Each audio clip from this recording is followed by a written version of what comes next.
Oh, shit. So here's what's happening. I'm talking about the Monoprice Portable. The Monoprice Portable THX. Now, this is an important review.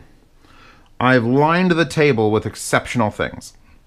Starting with my 909s, which are very, very amp dependent. Do you remember my review of this? I yelled, like, these sound only amazing on, like, the amazing amps, and there was only one specific. The X Duo just somehow made it. Yeah, it also works on the Monoprice. Just gonna fondle them a little bit. So, speaking of fondling things a little bit, let's pick this up. As you can see, I currently am running it optical in. It has optical input, standard analog line input, or USB input. Now, you can get a USB OTG cable from your phone and go into a micro. There's also a second USB that is strictly for charging. Let's unplug this. Let's turn it off. Let's shake it out. Shake it out. Wipe it off my shirt because there's fingerprints. There's still fingerprints. Damn it, all my towels are gone. All right, hold on, we got this. We got this. It's very prone to fingerprints, like everywhere. Here's the back of the unit. It is a simulated, like leather. It's like rubberized. That's fine, I actually like this. Look, you see fingerprints on this? Hell no. You see fingerprints on this and this? Hell yes. So, I much prefer the back covering.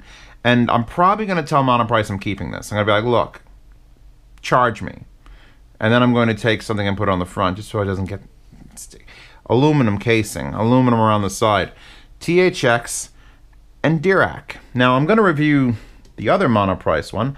This one has a firmware issue that causes the inputs to be inverted. So that can't be reviewed yet. But this fucker can. And this fucking thing, it's, what is it, almost 300? I don't know. Click link to find out how much is. But, yeah, as much as I love the 789, there is this one massive problem with it. I can't put it in my pocket and get on a bus or go on a trip. I mean, I guess I could pack it into my luggage and then take a 110 cord or a converter, and then I have to get a source, and usually like a balanced source, so it's going to be like get a DAC, and whatever the fuck THX is doing, it's no joke. Like, oh, they just got lucky with that. No. As soon as you put that logo on something now, and it's got that tech, it's got that AAA tech, it just shits on everything else in the fucking range. Someone asked me in my Pay for Patronage chat, which if you're in the $10 Patreon chat, I'll answer any question you want. And he's like, hey, you've got this. How does it compare to the balanced output on the FIO Q1? And I'm just like, it destroys everything. It just it's like there's not even like a thought, like a question of like, well, maybe it's just as good, but there's a little more power in the stuff. No, this is better. This is better than all of those amps. Let's pull out some amps. Ready? Hey, look, it's the Class A Addon B1S. This is better. Okay. Oh, look, it's my Oppo Hot 2. I fucking love you, baby. You're the best. This is better. What else we got? Oh, the mighty FIO Q5 in its own leather case. Better. This is better. Well, what else we want? Tubes? Well, we're not going to start fucking with tubes, but oh.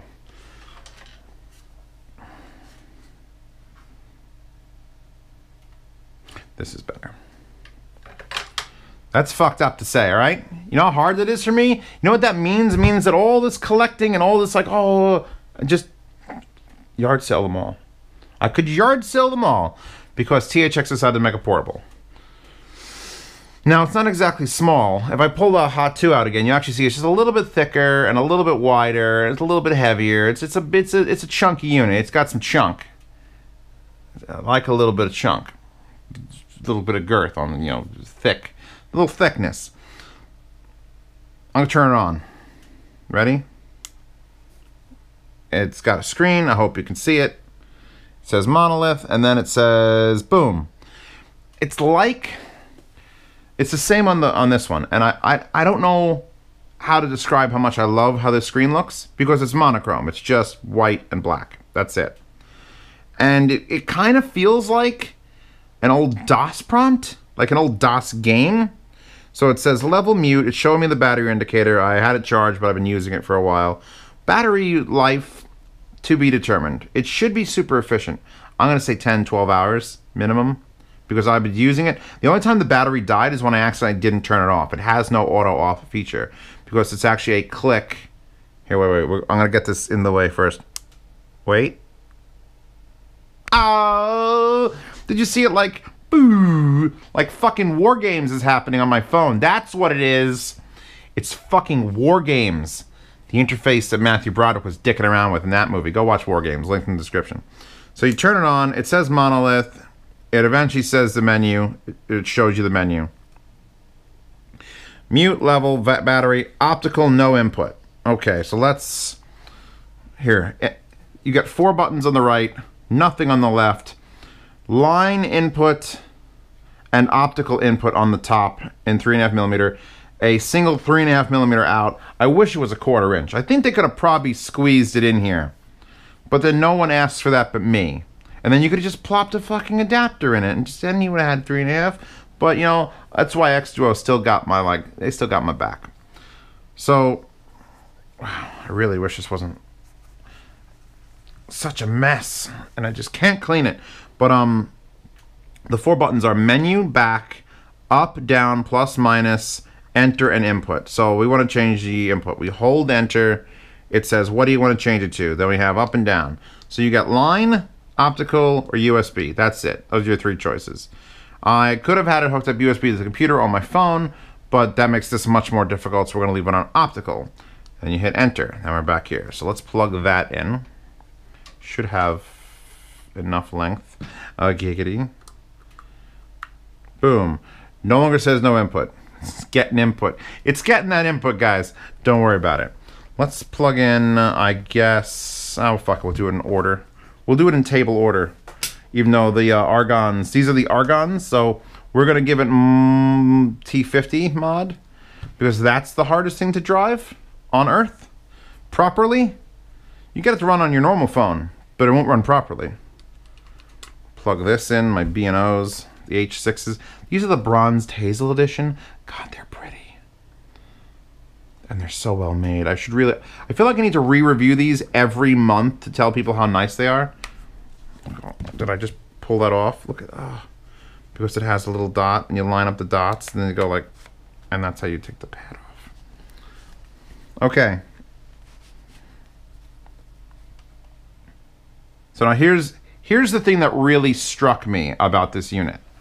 So you got it on, it's muted. I hope the camera can see it. I can see the camera. It's muted, and you turn this knob, and it's an analog knob. One of the best feeling ones. Look at the knurling on it. It's like a full twist with a fat top that lines up perfectly. And when you turn the analog knob, you get every decibel as fast as you can turn it. The rotary encoder works. In fact, I'm gonna unplug that for a second. So you can see it go from -60, it's got a pretty decent like amount of space here that's muted because it's click off, so they give you a good buffer. And then you get to 60 there, and you can just go every individual decibel. If you want to jump up a bunch, here's 20. You want to jump up again? When you get above 20, it goes to half decibel increments, so you got 19.5, 18.5, so on and so forth. And you could be so precise with this. Like, look, where do I want to be? I want to be 0. Scroll. And it just stays there because it's so thick. And it goes all the way up to +16, which would blow up most headphones. So, I mean, this is actually a great benefit and also a negative. Let me tell you why it's a negative. Where did my pluggy go? Where's my plug? Because there's no gain selection on this, it's just that knob, that fucking knob. Like, we are at -23 decibels, and this song is blasting. So these are efficient headphones. They're designed for portability. They don't really need an amp, but if I could THX power something, I'm going to. until it sleeps. Now the problem is you can't lock the volume knob. There's no like way to stop it from being a volume knob. So even in your pocket, something does catch it, it can quite quickly and smoothly fucking go anywhere it feels like. So it could go down, which is fine, or it can go up and then explode. Oh, luckily I came to a real quiet part of the song. So a little nerve-wracking, just a little bit, but I think it's worth the risk because THX tech. Let's unplug this now. Move on to something a little bit more spectacular. The Klipsch HP3s. Just got these in. They are probably one of the most beautiful headphones, I think. Like in this finish, they have multiple finishes, and I think that's right up there. Now we have to go over like settings in this, because this isn't just turn on an amp and then it's done. Oh no, my friend. No, nay, nay. Now it's not exactly an ADI2, an RME ADI2, but yeah, here we're at like 18 dB. AC/DC is just, when people ask me how this sounds, the problem is I'm just going to say, well, it sounds like a THX amp, and they're not going to know what the fuck that means. So please see 789 review where I'm like, fucking clear and accurate and powerful without any bloat or fucking twisting. I just, back to AC/DC.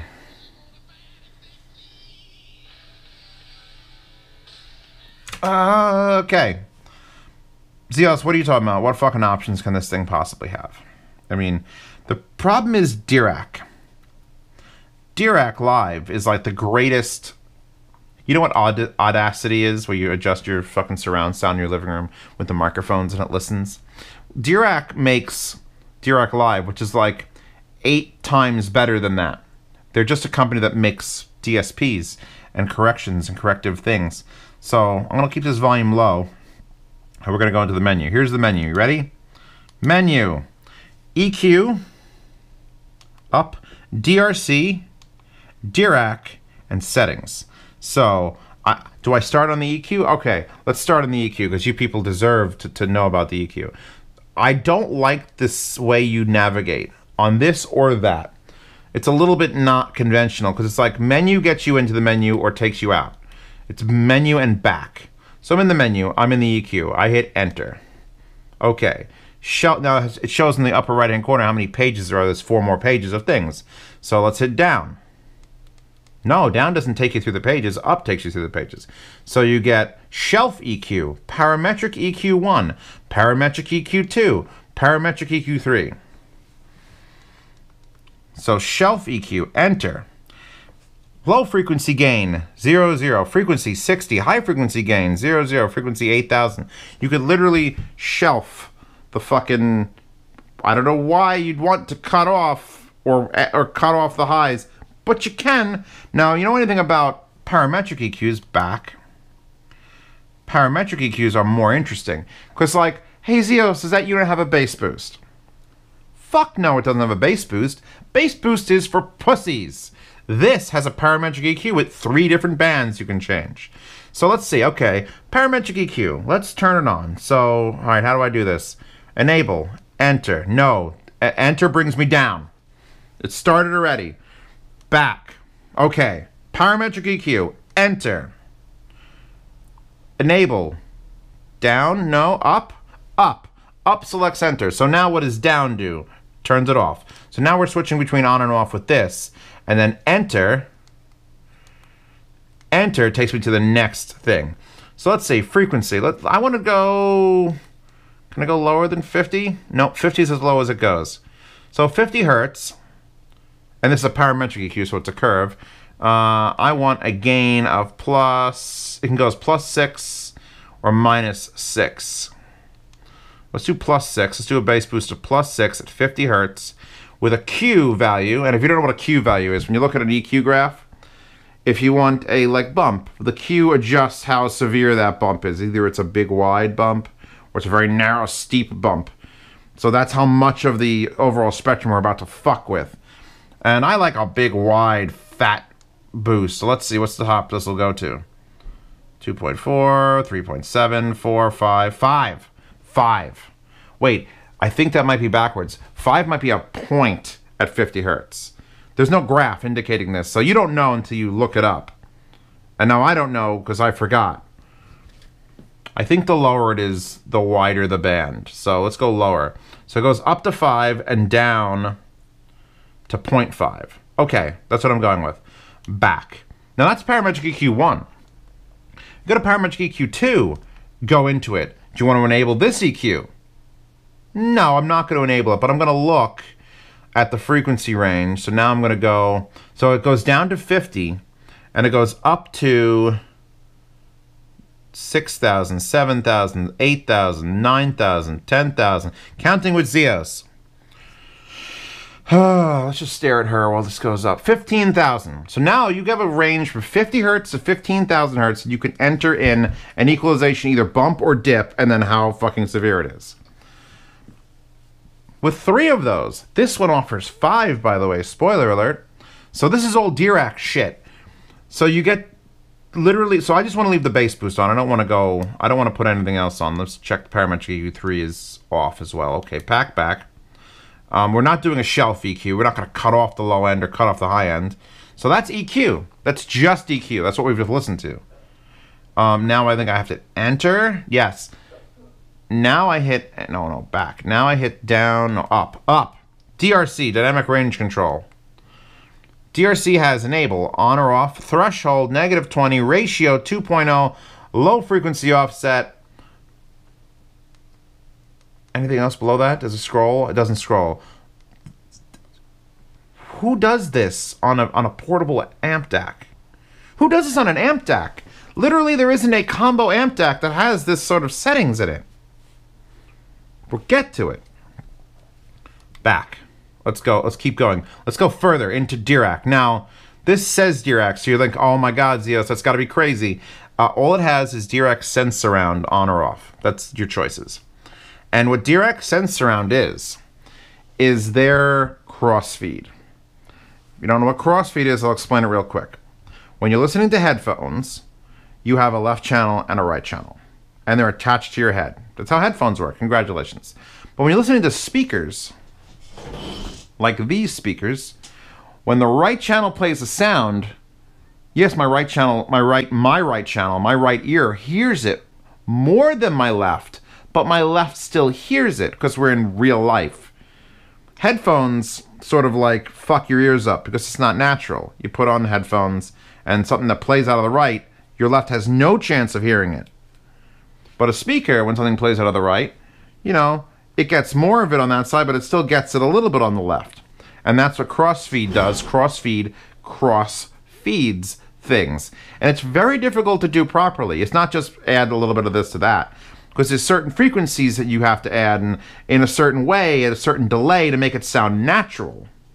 It can't just play one and then a little bit in the other, because it's in real life there's a distance change from my right ear to my left ear. So in order for that all to work, it has to do it right. And I've never heard a better crossfeed than this. And all it is one option. Turn on Sense Surround or don't turn on Sense Surround. And when you turn it on, you get this impression of like, okay, all of a sudden, now there's speakers in front of you.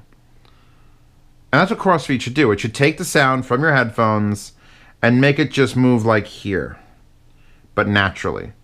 Now I've used it literally for like 4 hours with just that on, going through tracks, going wow, wow, wow. And occasionally, I will find a track where I don't go wow, I go ooh.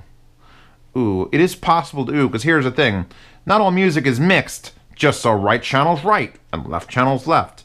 A lot of times, producers know that you're going to probably use headphones, and they'll mix it on their own. So when you add Dirac Sense Surround, it double mixes, and then it starts to sound weird. You won't know until you try. I'll call that a fucking feature. That is a bullet point. Some people are like, no, I'm a purist. I don't want to have any crossfeed. Try it. Try. Someone actually asked me today, is there a way you could shut the screen off without just waiting? Because you turn it on and you have to wait for it to shut off. And if you move the volume, it turns on and you have to wait for it to shut off. I don't know any way to actually accelerate that process. There's no like power button because you have to just turn the unit off to shut it off.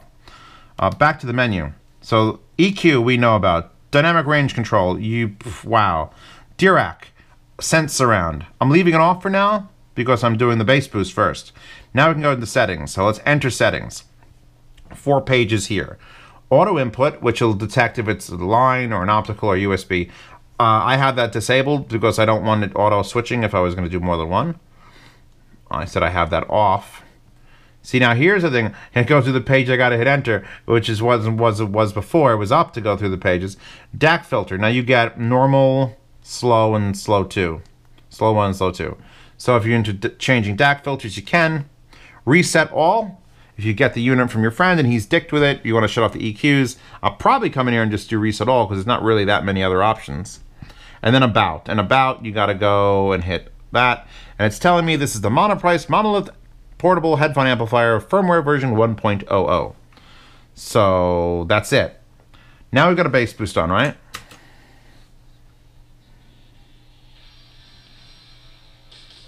Oh, I could tell. And it's not just a bass boost. It's a Dirac fucking DSP bass boost. It's like they're such a like THX is a company, and everyone should like respect them now because of this. But they haven't done much else. Dirac, you don't know about. Do some research on them. The fact that they've got their DSPs in here, fucking mind-boggling. I don't like where the EQ is bumping at 50. Let's move that to 51 or 53. Let's lower it a half a not a decibel. Let's lower it 0.3 of a decibel. The fuck kind of controls that? That's insane. That's insane. This is a light version, a portable light version of the goddamn Army ADI2. I said it wasn't, but it's got things that only that fucking thing had. So now I've got a bass boost on, and I've got it max, and I've got it set to the widest possible band. So I don't really hear like, there isn't like, oh, just the bass is club. It's the whole.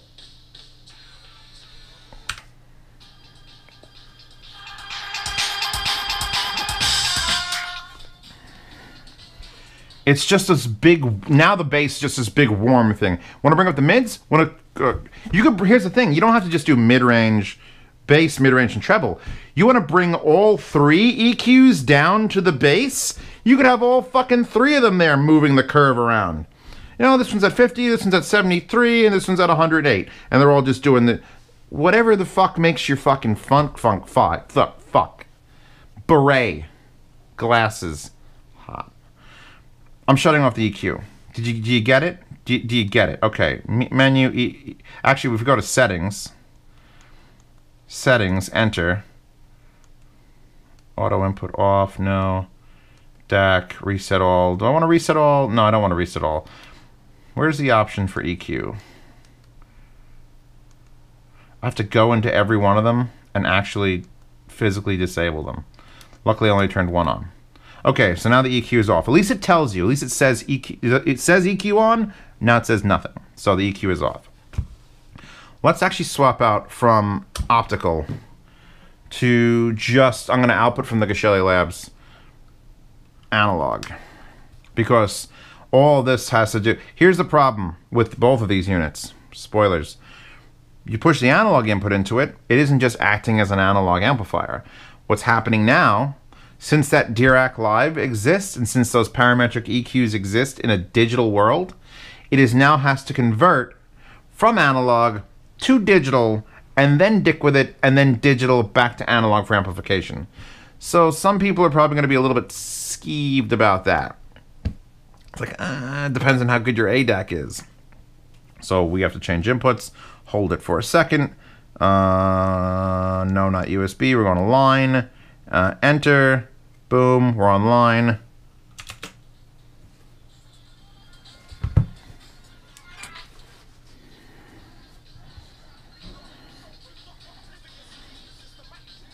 And it does an amazing job of matching, like when I'm using the fiber optic, a 19 is like a good volume. And now that I'm using a line with that on full tilt output, 20 or 19 is like a good line. So it's not, The DAC isn't over-gaining it or doing anything funky to it. And it's damn close. Like I'm feeding it from a decent DAC, and the DAC internal sounds damn close. Let's switch it back. Should I set it to auto adjust? No, I'm not going to. Menu, optical, no input. Give you some input. Here's some input. Let's swap headphones again. Move these beautiful things to the right. They are fucking pretty, aren't they? God, I hope they're not pretty enough that I need to own them. Don't be that pretty. Because, I mean, that's what you're for, aren't you? But yeah, but you're like Southwest America. And that's like Precision Japan. And it's, oh, don't. Shh, quiet. Let's see how it pushes argons. I know how it pushes argons, but let's watch you watch me how it pushes argons. So we're going to turn the very, very perfect knob. Ready?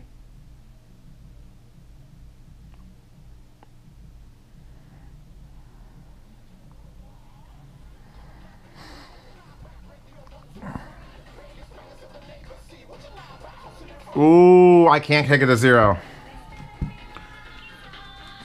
How does it get this loud with T50s without even going past 0? I would have assumed it would have had to go past the 0 mark to like, it goes to plus 16. Which is, again, the scary part. I wish it had this option. Either a volume max that you could set in the options that you can't, if you know what headphones you're using, you could say volume max is -20, and that's the maximum it goes. Or it needs a low-high gain where you can go plus and minus, and it's just like, oh, you're on low gain, so you're not going to blow yourself up. But having that knob just be like, fuck. It's just a spooky thing. Live with it. Live with that spooky thing. Like your wife.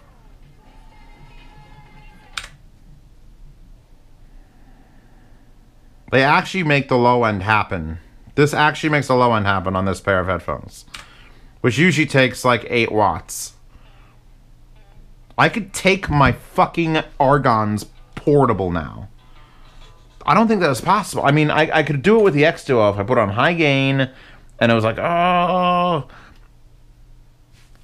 THX is magic.com should be a thing. Maybe I'll start it. So, you can run it off your phone or a computer and then charge it at the same time, which is why there's 2 jacks. Like, here's the thing. It's nearly $300, this thing. That ain't cheap. And that's over $500. And that's over $300. And it's just an amp, so you'd still need a DAC. So, this is your cheapest bet still to get into the THX world of holy fuckballs. It's not exactly designed for a desk, but you can USB or optical. I'm opticaling right now into it. Throw optical into it. Throw your headphones into it. Put a plug into it, blue tack it vertical on your desk, and then just remember to shut it off. And oh my god, that was too loud. They weren't playing, luckily. Last headphones. Last headphones. I got to touch everything on the table. Because honestly, the cows need more play. Every time I take them out, you guys have to go, what are those? And I have to go, these are the creative Arvana Lives, and they're amazing. And you're going to go, Zeos, shut the fuck up. And I'll be like, but they're only $60. And you're going to go, Zeos, link that in the description. And then I did.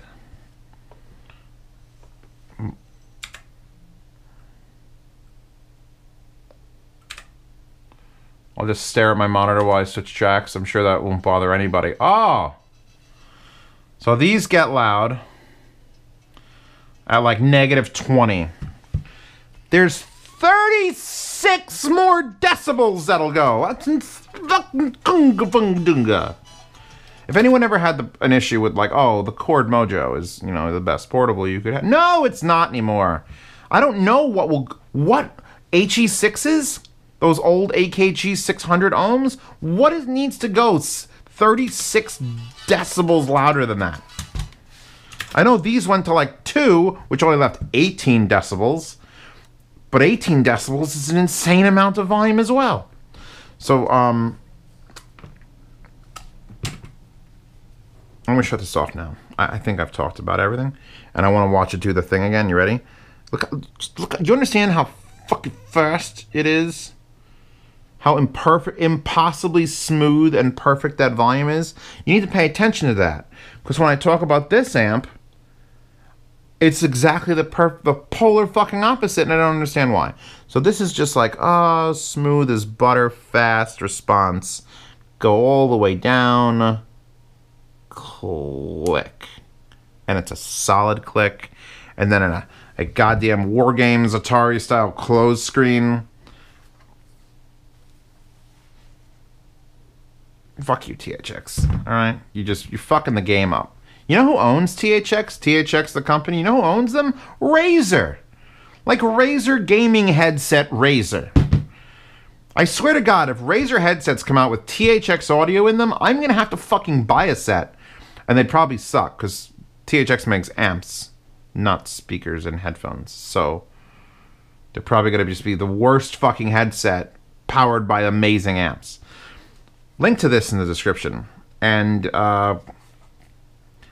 should be available, unlike the 789. My patrons, high patrons, they get to see this video first. Here's the problem that you people in the public aren't. My patrons get to see this first. And there's a limited number of these. And I have 900 patrons. And if half of them buy one of these, you're not going to see them for 3 months. So your better bet is to become a patron of mine for $5 or more a month. You also get into yard sales, where if I was inclined to, say, buy something or be given something, or, well, not any of those things for sure, maybe that thing, these speakers, those headphones, not the Macintosh, but the other ones, even maybe these, maybe, in a yard sale, where for $5 or more a month, you bid on it, some random amount of number, I don't know, $8.12. And if you're the winner, I ship it to you for free. And for $10 a month, you get to bitch at me all day about how bad I am because you get into the private Patreon Telegram chat, which has over 130 well-dressed, well-kept members who are not trolls, although there have been some anime sticker battles back and forth.